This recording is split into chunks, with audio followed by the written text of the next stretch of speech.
Hello and welcome. In this video, we'll review the use of the Oxford comma.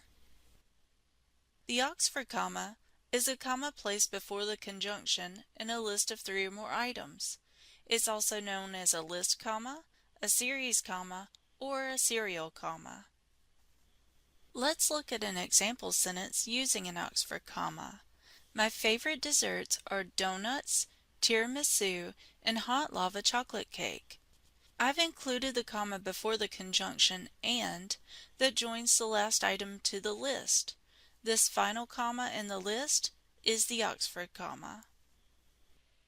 In U.S. English, most grammar guides suggest using the Oxford comma in all lists of three or more items.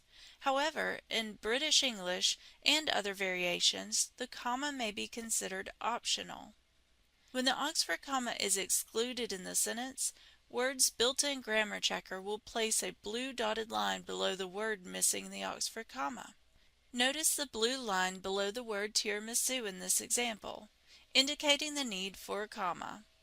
That's because I have my proofreading language set to U.S. English. It's giving me an indication with these blue dots that I've forgotten the comma before the conjunction. As a CSU student, you're required to use the Oxford comma because we use APA style. If you want to set your paper to U.S. English for proofreading, it's easy to do. You just click the Review tab, click the Language drop-down,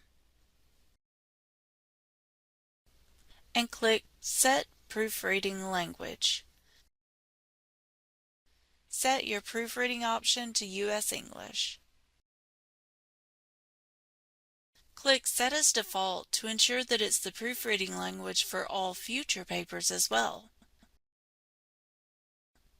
Click Yes to set it as the default proofreading setting. Then press OK to apply your changes. Next, let's review some tricky situations using the Oxford comma. The first is when list items are made up of more than two pieces.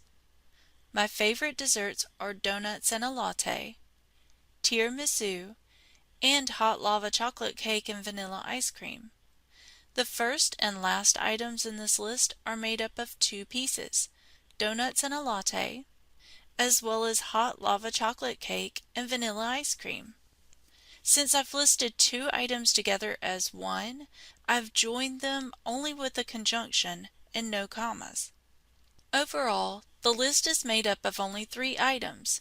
However, two of these items are made up of two pieces. So when you're proofreading your paper, make sure you're looking closely at how you're creating your lists and your list items. The second tricky situation is when there are multiple lists in a sentence. Proofreading lists is important because commas and conjunctions affect the meaning. Keep in mind that list items can be more than just nouns, like the desserts listed in our last example. Many mistakes are made when there are two or more lists in the sentence, especially when there's more than one main verb in the sentence. Make sure to look closely. Here's an example of a sentence with two lists. I ordered a dessert of donuts, espresso, and mints, and paid after we finished. The list of nouns here in the middle of the sentence is written correctly. It has the Oxford comma placed before the conjunction adding the last item. However, I have two verbs listed, ordered and paid. I mistakenly added a comma before the conjunction that joins the two verbs. The corrected sentence excludes this comma. The two verbs, ordered and paid, are joined by the conjunction, but no comma is placed between them. It can be difficult to proofread when you have two or more main verbs that are separated. This list of nouns separates the two verbs. So you want to be careful and proofread closely, especially when you have two or more verbs in your sentence. One last point I want to make is that the conjunction or can be used the same way and is used in the list. The same rules apply. For example, the sentence can give options.